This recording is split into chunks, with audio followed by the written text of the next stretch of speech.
welcome back to my channel. Today we're talking all things success, specifically the fact that success is paid in full in advance. And you probably hear that and you go, what the hell are you even talking about?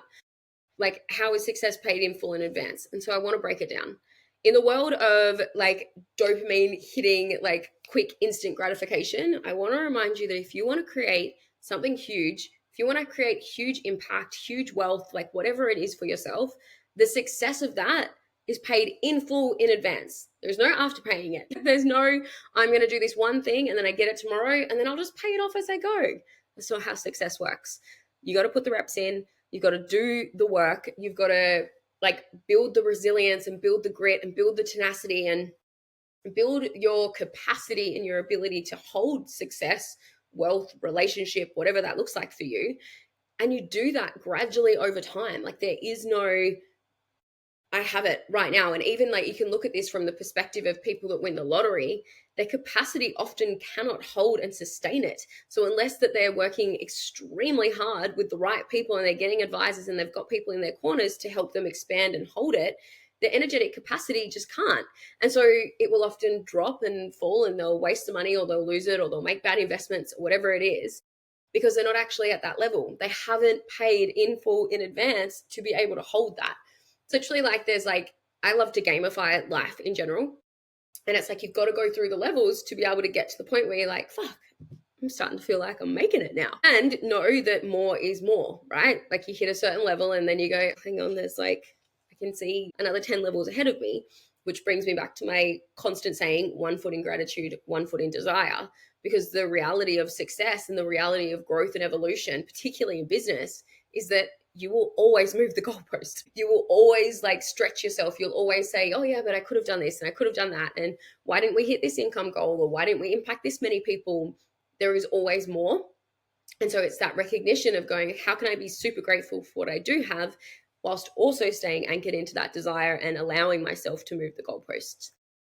I feel as though when it comes to success, the missing piece for a lot of people is the energetics of it. This is why I harp on so much about identity and about being the person that has everything that you want, as opposed to being the person that wants the things that you want, right? And so I'd encourage you to write down, like, how does the person that has everything that I want, like, think, feel, sound, act, like all of these different things, and break it all down.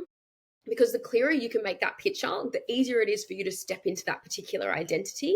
And then that is teaching your energetic capacity to move a certain way, hold a certain way, magnetize certain things.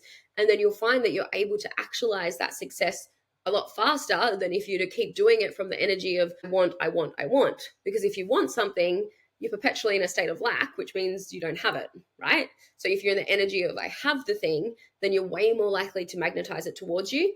And I love writing. If you haven't come across my writing, you can check that out.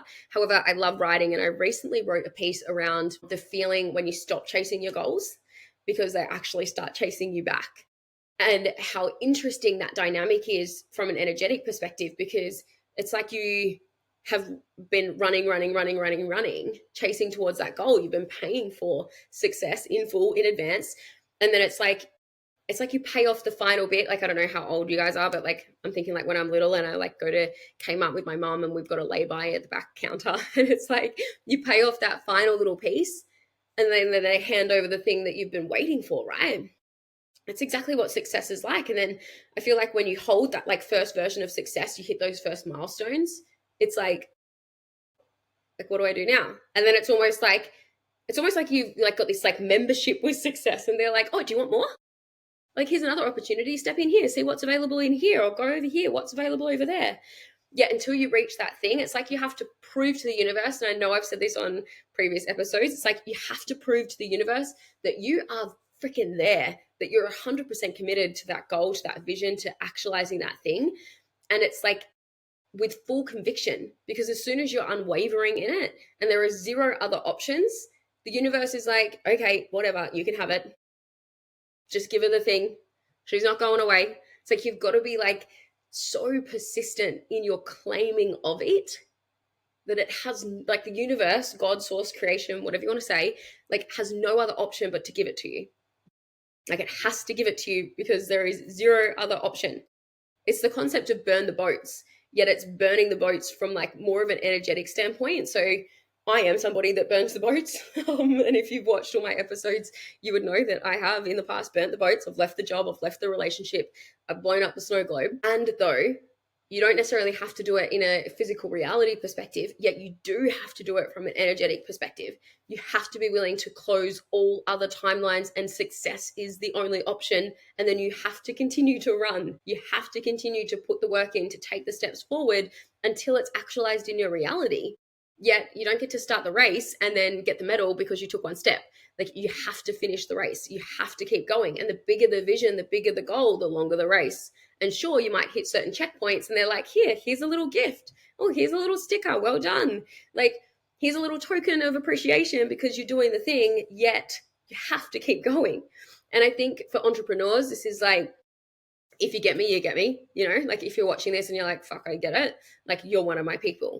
And I've recently said this on the Amplify podcast in that I would actually never wish entrepreneurship on anybody. It's brutal. It is so brutal. Business teaches you so much about yourself. It teaches you so much about like the way that you think, the way that you act, the way that you behave, like your integrity, your values. And it's like the ring of fire when you start business and you go, holy shit, like there is zero other people to blame here except myself. And I have to keep stepping no matter what, even when I can't even see the step. Like it's that concept of step and just hope that the step's going to appear.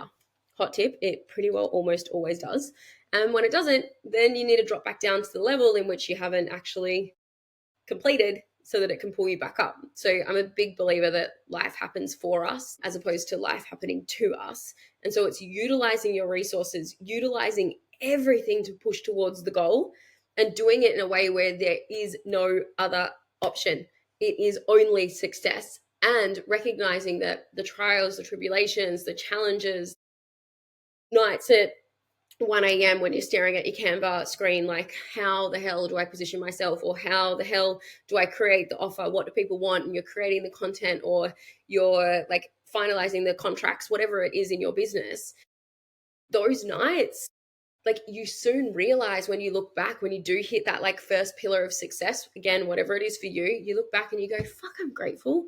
I'm so grateful for that time, because that is what builds the character of success. I really love Jim Rohn, and if you're into philosophers, I encourage you to look him up. I really love Jim Rohn, and I would attribute so much of my brain and my personal philosophy to the things that he used to speak about quite a lot. He's a big guy in the personal development space. And something that he says, it's like, it's got nothing to do with like sitting in the Ferrari or the Lamborghini. Like it's got nothing to do with the actual car, and everything to do with the person that you had to become to be able to have the car. And like even recently, I just bought myself an Audi, and I love it. And also, I don't give a shit about the car. Like it's not about the car at all. It's about little Katie from Devonport, Tasmania, bought herself an Audi. That's what it's about. It's about the version of me that I had to become to be able to sit in that car, to be able to have that for myself. It's not something that I bought with a partner. It's not something that I bought because of my parents or because of anybody else except me, my skill set, and the way in which I've been able to impact others, which has meant that I've been able to create wealth for myself. And I want you to really think about that. Like the car that I had, fuck, it's actually hilarious. I can't believe I'm sharing it. The car that I had before I bought the Audi, I drove that thing into the ground, quite literally. I was like, no, the next car that I buy is going to be a car that I actually want. I don't want to buy a random fucking car just because I need a car. I'm going to make this one survive until I get there. And that is the epitome of success is paid in full in advance, because it was the notion of like, there was a time there where I was playing a bit of roulette in regards to, am I going to make it to my destination? I actually don't know. Will my car get me there? Let's find out. Instead of like judging myself for that or getting in my head about that, it was like, this is fucking funny. And I'm somebody that's willing to do that because I knew what I wanted, and I was unwilling to sacrifice that. I was unwilling to settle for something else. I was like, no, I want the Audi. Like I want the Audi. I'm going to wait until I can get the Audi. And so whatever it is for you right now, recognize that the goal or the vision, whatever it is, it really has nothing to do with the goal or the vision, and it has everything to do with who you are and who you are becoming along the way. So when you're on that journey of paying your dues and you're paying for that success in full in advance, every payment that you make, every late night that you have, every challenging conversation that you have with staff or your team or your colleagues or your clients or whatever it is, every time that you pay is another step closer to being able to live that vision. And it's not about the vision, it's about the version of you that you'll be when you get to step into the vision. If you've loved this episode, I encourage you to like and subscribe and share it far and wide so that everybody can get out of that instant gratification, dopamine hit lifestyle and lock in for the long game, because success is paid in full in advance.